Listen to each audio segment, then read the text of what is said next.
Okay, hi. Welcome to Sister. My name is Melvin. Today we're doing a story time. And I have tried to start recording this about 6 times already. And my other phone keeps glitching out. So I'm using my old phone that I don't have a SIM card in, but I can still use to record this. So it might be even shittier than this phone's quality. Anyway, story time now. I work in a fast food restaurant where I live.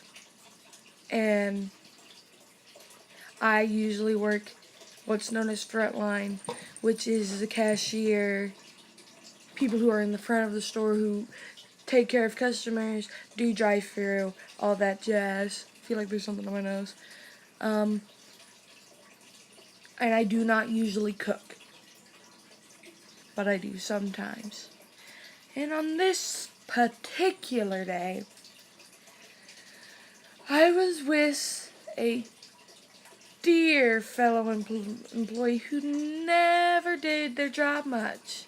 They were just lazy and they take like 10 smoke breaks. I was like, that's too much. Calm it down. But anyway, our cook, who was to come in next, because the morning cook had left, and I work an in-between shift from like 11 to 5 o'clock. So I work the in-between. So I'm with the breakfast and the night cook. The night cook had yet to come in. So between 2 and 4, we didn't have a cook.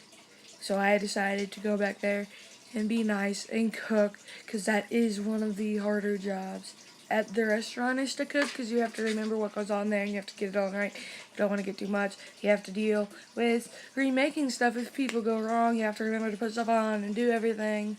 And like I said, the other person I was working with didn't like to do their job or didn't do it anyway.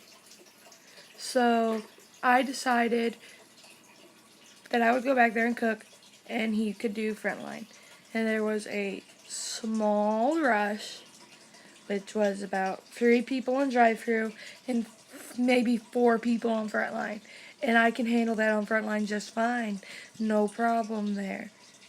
But apparently he couldn't, because I had made 2 chicken sandwiches that had Swiss cheese on them for drive-through, and our drive-through is timed. And if you don't get it within a certain time, it reflects badly on the store. But I had it out in less than a minute, so he could have got it out there just fine. And I continued to cook. And I looked it back in the bin, which is where we put all the food when it's done and ready to get handed out. And it was still there, and it had been about 5 minutes. So I said, hey, we'll call him Philip. Philip, why haven't you got the sandwiches out to drive-through yet?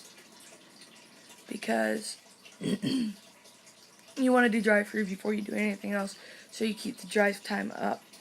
And you want to average around that time, 3 minutes and 30 seconds per car.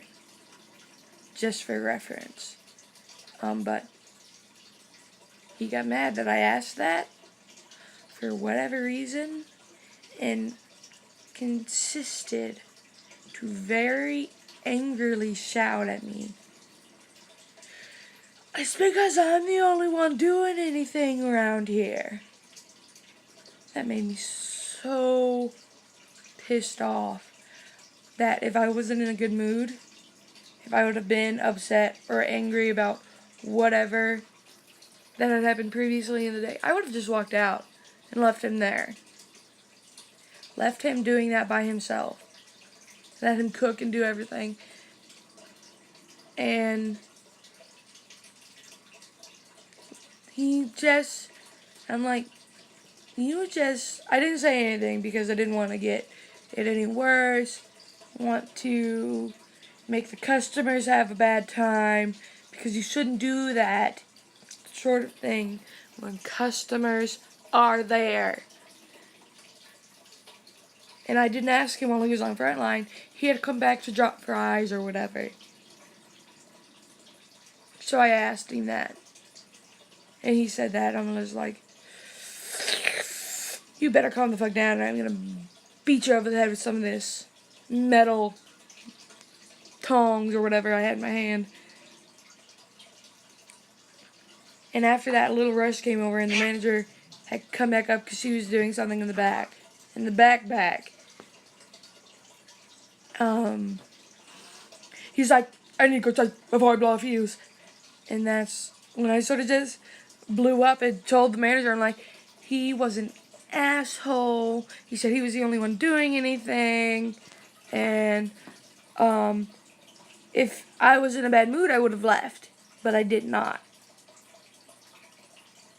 And she just laughed and said, I love how you get upset, and when you do get upset, you just sort of passive aggressively tell the next person how and what made you upset.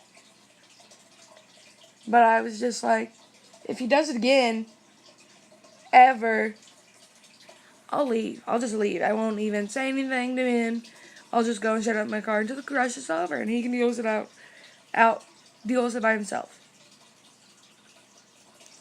So now, whenever he's not around, because, you know, you have inside jokes at a workplace. Me and the manager I worked with, or me and the guy who came in and I told about, I'm like, I never do anything. I am amazed we get anything done without Philip here. And it's just a long-going joke. And it's just stupid that he would say something like that, because he isn't even doing the hard part of the job. Anyway, if you like this sort of story time thing I did here, tell me. I will be making a Twitter for Lemon Lime Guardian in the future. Tell me what else you want to